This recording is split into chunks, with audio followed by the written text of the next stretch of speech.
Hello friends, आज का हमारा टॉपिक है सीएसएस के अंदर। आज हम सूडो एलिमेंट्स को पढ़ने वाले हैं। इससे पहले हमने डिटेल में डिस्कस किया था कि सूडो क्लास क्या होती है। अगर दोनों की कंपैरिजन करें कि दोनों में डिफरेंस क्या होता है तो उसको सबसे पहले हम समझ लेते हैं कि सूडो एलिमेंट क्या होता है और सूडो क्लास का काम क्या होता है। जैसे हमने सूडो क्लास को पढ़ा था, सूडो क्लास का काम होता था किसी पार्टिकुलर स्टेट के बेसिस पर एलिमेंट को सिलेक्ट करवाना। लेकिन सूडो एलिमेंट में क्या होता है, सेम वैसे ही होता है। सूडो एलिमेंट का काम होता है किसी एलिमेंट के स्पेसिफिक पार्ट की सीएसएस को चेंज करना। जैसे आपके पास कोई भी एलिमेंट हो सकता है, मान लेते हैं हमारे पास एलिमेंट है। एलिमेंट क्या है अगर यहाँ पर हम समझें तो यहाँ पर लेते हैं, सबसे पहले मान लेते हैं हमारे पास कोई हेडिंग है। जैसे कि यहाँ पर हम ले लेते हैं कि होम लिखा हुआ है, कोई H1 हेडिंग है। अगर हम चाहते हैं कि ये जो H1 हेडिंग है इसके अंदर क्या हो, इसका जो फर्स्ट लेटर है इसको हम थोड़ा और बड़ा करना चाहते हैं, या फिर इसका कलर चेंज करना चाहते हैं सिर्फ फर्स्ट लेटर की, या फिर हम और कुछ चेंज अप करना चाहते हैं, इसका बैकग्राउंड कलर चेंज करना चाहते हैं, इसकी फॉन्ट की स्टाइल चेंज करना चाहते हैं, तो उस कंडीशन पे हम किसका यूज करते हैं, सूडो एलिमेंट का यूज करते हैं। या फिर हमारे पास पैराग्राफ, कोई पैराग्राफ टैग है, इसके अंदर हमारे पास मल्टीपल लाइंस लिखी हुई है, मल्टीपल पैराग्राफ्स है। इसी प्रकार से 2-3 पैराग्राफ और है हमारे पास। हम चाहते हैं कि यहाँ पर पैराग्राफ की जो फर्स्ट लाइन है, हर एक पैराग्राफ की जो फर्स्ट लाइन है उसकी सीएसएस क्या हो जाए, चेंज हो जाए। यानी उसका मैं कलर चेंज करके रखना चाहती हूँ या फिर कुछ और चीजें उसमें चेंज अप करना चाहती हूँ, तो उस कंडीशन पे हम किसका यूज करते हैं, सूडो एलिमेंट का यूज करते हैं। नेक्स्ट हमारे पास क्या है, selection pseudo element. Selection pseudo element का क्या काम होता है, अगर हम किसी भी पार्टिकुलर पोर्शन को क्या करते हैं, सिलेक्ट करते हैं किसी भी एलिमेंट का। जैसे मान लेते हैं हमारा क्या है, ये वेब पेज है। जैसे यहाँ पर हम समझ लेते हैं हमारा वेब पेज है, इसमें अगर मैं किसी भी पार्टिकुलर पोर्शन को, जैसे मैंने यहाँ पर इस हेडिंग को सिलेक्ट किया, अब जैसे ही किसी भी हम पार्ट को सिलेक्ट करते हैं, किसी भी एलिमेंट को हम सिलेक्ट करते हैं, उस कंडीशन पर उसकी सीएसएस क्या हो जानी चाहिए, चेंज हो जानी चाहिए। तो उसके लिए हम किसका यूज करते हैं, उसके लिए हम सिलेक्शन सूडो एलिमेंट का यूज करते हैं। तो इन तीनों को हम एक एक करके देखने वाले हैं। जैसे कि हमारा फर्स्ट है फर्स्ट लेटर। यहाँ पर अगर आप देखें तो फर्स्ट जो सूडो एलिमेंट है वो है हमारा फर्स्ट लेटर, जिसका काम होता है जो कोई भी आपका एलिमेंट है उस पे अगर आप क्या करना चाहते हैं, आपके पास मल्टीपल एलिमेंट होंगे आपके वेब पेज के अंदर, उसमें से मान लीजिए आपके पास H1 हेडिंग है या पैराग्राफ है, उसमें का आप फर्स्ट लेटर क्या करना चाहते हैं, उसकी प्रॉपर्टी को चेंज करना चाहते हैं, उस पर कोई सीएसएस इंप्लीमेंट करना चाहते हैं, तो उस कंडीशन पे हम फर्स्ट लेटर सूडो एलिमेंट का यूज करते हैं। इसको यूज करने के लिए हम कैसे इसको लिखते हैं, तो जैसे हम सूडो क्लास में, जैसे सूडो क्लास के अंदर हम क्या करते थे, एक सिंगल कॉलन को लिखते थे, सेम वैसे ही सूडो एलिमेंट के अंदर हमें क्या करना होता है, डबल टाइम्स यहाँ पर कॉलन को लिखना होता है। उसके बाद मुझे क्या करना होता है, जो भी आपकी सूडो एलिमेंट होगा उसको लिखना पड़ेगा, और इससे पहले आपको उस एलिमेंट का नेम लिखना पड़ता है जिस एलिमेंट का फर्स्ट लेटर आप चेंज करना चाहते हैं। तो यहाँ पर मान लेते हैं मुझे H1 जितनी हेडिंग है उन सभी की फर्स्ट लेटर जो है उस पर अपने सीएसएस को इम्प्लीमेंट करना है। उसके बाद यहाँ से हम क्या लिख देंगे, फर्स्ट लेटर। ये हमारी क्या होगी, प्रॉपर्टी होगी। किसकी प्रॉपर्टी, सूडो एलिमेंट होगा ये हमारा। यहाँ पर कुछ इस प्रकार से हम लिखेंगे। उसके बाद जैसे हम सीएसएस की प्रॉपर्टी को डिफाइन करते हैं वैसे हम क्या करेंगे, यहाँ से डिक्लेयर करेंगे। अब सबसे पहले हम इसको समझने वाले हैं। जैसे कि यहाँ पर हम देख लेते हैं एक सिंगल ही हमारे पास H1 हेडिंग है जो कि है कोयरा नेम की। इसका मैं चाहती हूँ जो फर्स्ट लेटर है वो क्या हो जाए, थोड़ा सा इसका जो साइज है वो इंक्रीज हो जाए, और जो इसका टेक्स्ट कलर है वो चेंज हो जाए, और इसका बैकग्राउंड कलर भी मैं चेंज करना चाहती हूँ। तो उस कंडीशन पे हम क्या करेंगे, जैसे कि यहाँ से हम देख सकते हैं कि H1 हेडिंग के अंदर जो कोयरा है ये लिखा गया है। तो इसके लिए मुझे करना क्या होगा, सबसे पहले सीएसएस को लिखने का क्या तरीका होता है, इसके लिए सबसे पहले मुझे H1 को सिलेक्ट करना होगा, हेडिंग को डबल टाइम्स कॉलन का यूज करना होगा। उसके बाद मुझे क्या करना होगा, यहाँ से अपनी सूडो एलिमेंट को लिखना होगा। मेरा सूडो एलिमेंट क्या है, यहाँ से हम देख लेते हैं एक बार। सूडो एलिमेंट क्या है, जो फर्स्ट लेटर पर इंप्लीमेंट होता है, फर्स्ट लेटर है। तो यहाँ से मुझे लिखना होगा फर्स्ट लेटर, फर्स्ट लेटर। मैंने इसको लिख दिया। उसके बाद मैंने क्या किया, कर्ली ब्रेसेस को ओपन किया और इसका कलर मैं चेंज करना चाहती हूँ। सबसे पहले कलर मैं चेंज करके देखती हूँ। यहाँ से कलर मैंने क्या कर दिया, इसका कलर मैं रखना चाहती हूँ यहाँ से रेड, और जो इसका बैकग्राउंड कलर है वो मैं चेंज करना चाहती हूँ। बैकग्राउंड कलर इसका हम ले लेते हैं। बैकग्राउंड कलर मैंने यहाँ से कुछ एक्वा कलर लिया, और इसका कलर हम यहाँ से RGB में सेट कर देते हैं, थोड़ा सा RGB कलर में, और इसको हम ले आते हैं यहाँ पर कुछ इस कलर में हम रखते हैं। उसके बाद मुझे क्या करना है, इसको हम सेव करते हैं। इतना सेव करने के बाद इसका आउटपुट देखते हैं हम सबसे पहले क्या आता है। तो यहाँ से आप देख सकते हैं कि जो हमारा क्वेरा का वेब पेज था, इसमें जो हमारी H1 हेडिंग थी, एक ही H1 हेडिंग है। अगर और भी H1 हेडिंग होती आपके वेब पेज के अंदर तो उन सभी पर ये सेम CSS इंप्लीमेंट हो जाती।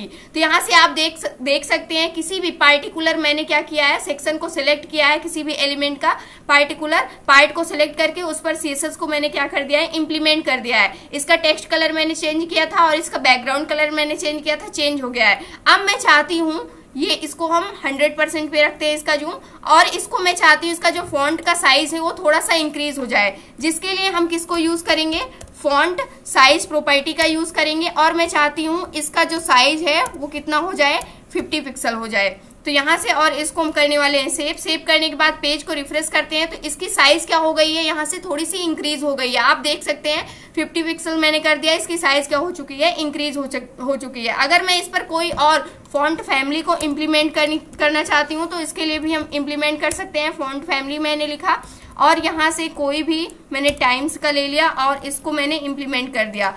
अब इसको हम रिफ्रेश करेंगे, जो हमारा फर्स्ट वाला लेटर है इस पर कोई चेंज नहीं आ रहा है। यहाँ से इसके लिए हम थोड़ा सा इसकी फॉन्ट फैमिली को चेंज करने वाले हैं। ये फैमिली ये जो ब्राउजर है इसको सपोर्ट नहीं कर रहा है, तो इसके लिए हम लिखने वाले हैं यहाँ से इस फॉन्ट फैमिली को टेस्ट करके एक बार देखते हैं क्या ये इंप्लीमेंट होती है। तो मैंने रिफ्रेश किया तो ये फॉन्ट फैमिली क्या हो चुकी है, इंप्लीमेंट हो चुकी है। तो यहाँ से बाकी का जो हमारा टेक्स्ट लिखा गया है उसकी जो स्टाइल है वो अलग है, और जो यहाँ पर क्यू लिखा गया है इसकी स्टाइल चेंज हो चुकी है, क्योंकि मैंने पार्टिकुलर इस स्टेट को सेलेक्ट करके, यानी कि पार्टिकुलर मैंने क्या किया हुआ है, यहाँ पर इस एलिमेंट का जो पार्टिकुलर पार्ट था उसको मैंने सिलेक्ट करके इस पर अपनी CSS को इम्प्लीमेंट कर दिया है। तो इस प्रकार से जो हमारा यहाँ पर फर्स्ट प्रॉपर्टी होती है फर्स्ट लेटर की, ये वर्क करती है। इसको आप किसी भी एलिमेंट के ऊपर इम्प्लीमेंट करके देख सकते हैं, चाहे तो आप अपने जो भी आपके पास पैराग्राफ हैं, बटन्स हैं, उन सब पे आप क्या कर सकते हैं, इसको इम्प्लीमेंट करके देख सकते हैं। नेक्स्ट प्रॉपर्टी जिसकी हम बात करने वाले हैं ये है हमारे पास फर्स्ट लाइन।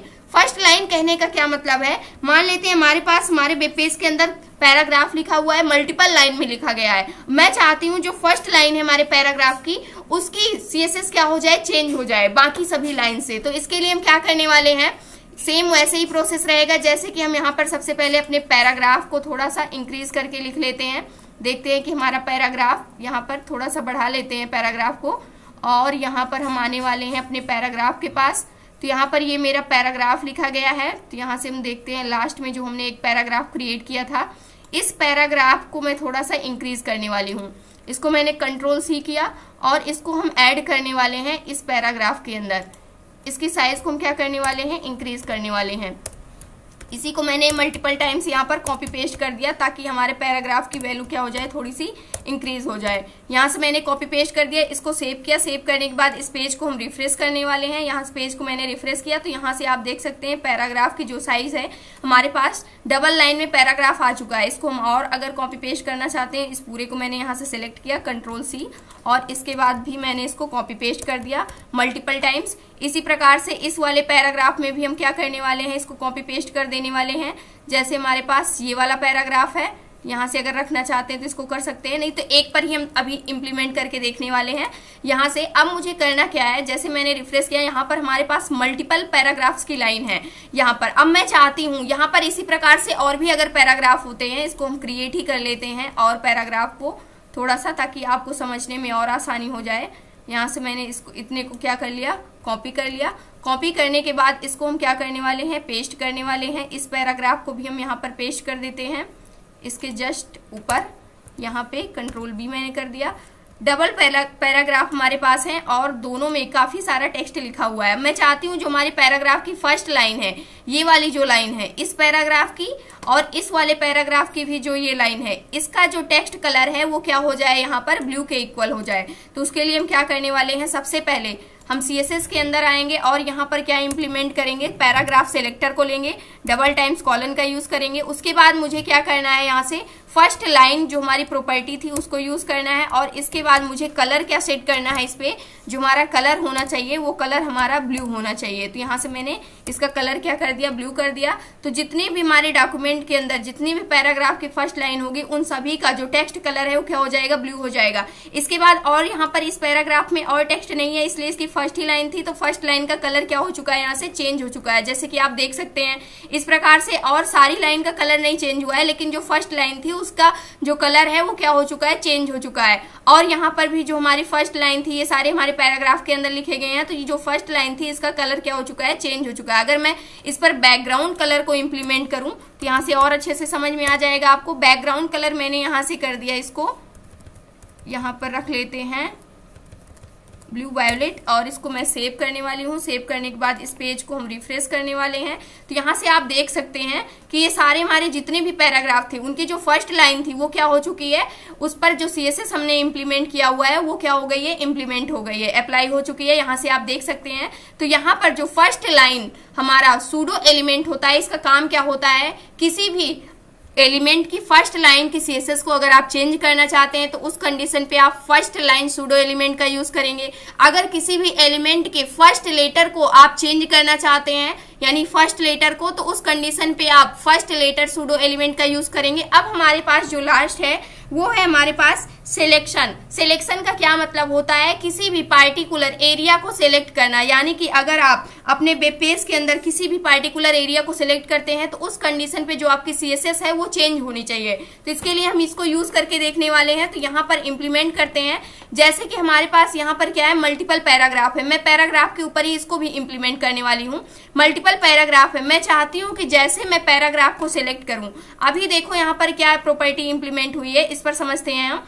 इसका जो टेक्स्ट कलर है वो क्या है, यहाँ पर ब्लू है, बैकग्राउंड कलर क्या है, कुछ यहाँ पर जो बैगनी कलर होता है उस कलर में है, तो यहाँ पर ब्लू वायोलेट कलर है हमारा। तो इस कंडीशन पे मैं चाहती हूँ कि जैसे ही मैं इसको सिलेक्ट करूँ वैसे ही क्या हो जाए, अभी सिलेक्ट करने पर क्या हो रहा है, इसका टेक्स्ट कलर व्हाइट हमें यहाँ पर शो हो रहा है।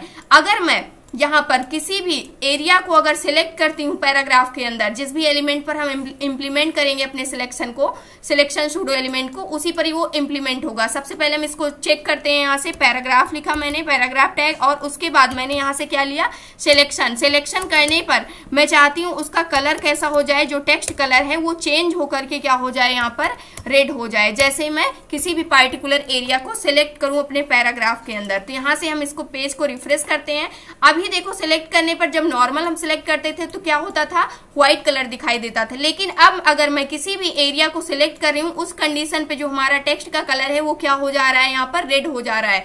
जैसे ये भी हमारा पैराग्राफ है, तो यहाँ पर अगर मैं किसी भी एरिया को सिलेक्ट कर रही हूँ, पार्टिकुलर किसी एक वर्ड को भी सिलेक्ट कर रही हूँ, तो उसका जो टेक्स्ट कलर है वो क्या हो जा रहा है, रेड हो जा रहा है। इसी प्रकार से यहाँ पर भी ये हमारा क्या है, यहाँ पर पैराग्राफ के अंदर लिखा गया, तो इस पैराग्राफ का जो भी कलर है वो क्या हो रहा है, टेक्स्ट कलर वो रेड हो जा रहा है। तो यहाँ से आपको ये चीज समझ में आ गई होगी कि अगर मैं किसी भी पार्टिकुलर एरिया को सिलेक्ट करती हूँ तो उस कंडीशन पे उसकी CSS किस प्रकार से चेंज होती है। और यहाँ पर अगर मैं बैकग्राउंड कलर को इसको चेंज करना चाहूँ, यानी इसका सीधा सीधा मतलब ये होता है कि अगर आप जो चीज सिलेक्ट करते हैं, सिलेक्शन में होती है, वो हाईलाइट होकर के दिखनी चाहिए, तो उस कंडीशन पे आप किसका यूज करेंगे, जो हमारा सिलेक्शन सूडो एलिमेंट होता है उसका यूज करेंगे। यहाँ से मैं चाहती हूँ इसका जो बैकग्राउंड कलर है वो क्या हो जाए, यहाँ से पिंक कलर हो जाए, तो इस कंडीशन पे। और जो इसका टेक्स्ट कलर है, यहाँ से मैं रेड को हटा करके यहाँ से मैं इसको रखने वाली हूँ येलो। येलो नहीं रखते हैं इसको, कुछ और कलर हम रखते हैं, ब्लैक रख लेते हैं। ब्लैक तो पहले से ही है, तो यहाँ से मैंने इसका कलर ब्राउन रख लिया और इसको मैंने सेव किया। सेव करने के बाद मैंने पेज को क्या कर दिया, रिफ्रेश कर दिया। अब मैं जैसे ही सिलेक्ट करूंगी किसी भी एरिया को, तो वो क्या हो रहा है, हाईलाइट होकर के मुझे डिस्प्ले हो रहा है, जिसका टेक्स्ट कलर ब्राउन हो रहा है और यहाँ पर बैकग्राउंड कलर क्या हो रहा है, पिंक हो रहा है। तो इस प्रकार से हम क्या करते हैं, किसी भी पार्टिकुलर एरिया को अगर हम सेलेक्ट करते हैं, किसी जिस एलिमेंट के अंदर मैंने सिलेक्शन को लिख रखा है, तो उस एलिमेंट पर क्या होता है, वहां पर ये चीज इंप्लीमेंट हो जाती है। तो ये था आज का हमारा टॉपिक, जहां से हमने जितनी भी हमारे इंपॉर्टेंट सूडो एलिमेंट्स होता है उन सभी को मैंने डिस्कस किया। इसके अलावा अगर आप और भी डिटेल में समझना चाहते हैं और भी सूडो एलिमेंट को डिस्कस करना चाहते हैं, पढ़ना चाहते हैं, MDN की वेबसाइट पर जाकर के उसको डिटेल में क्या कर सकते हैं, खुद से पढ़ सकते हैं, और भी सारी जो भी नॉलेज है आप उसको क्या कर सकते हैं, वहां से ले सकते हैं। तो ये था आज का हमारा टॉपिक। आई होप दोस्तों अगर आज की इन्फॉर्मेशन आपको अच्छी लगी हो तो प्लीज वीडियो को लाइक करना, चैनल को सब्सक्राइब करना और दोस्तों के पास शेयर करना।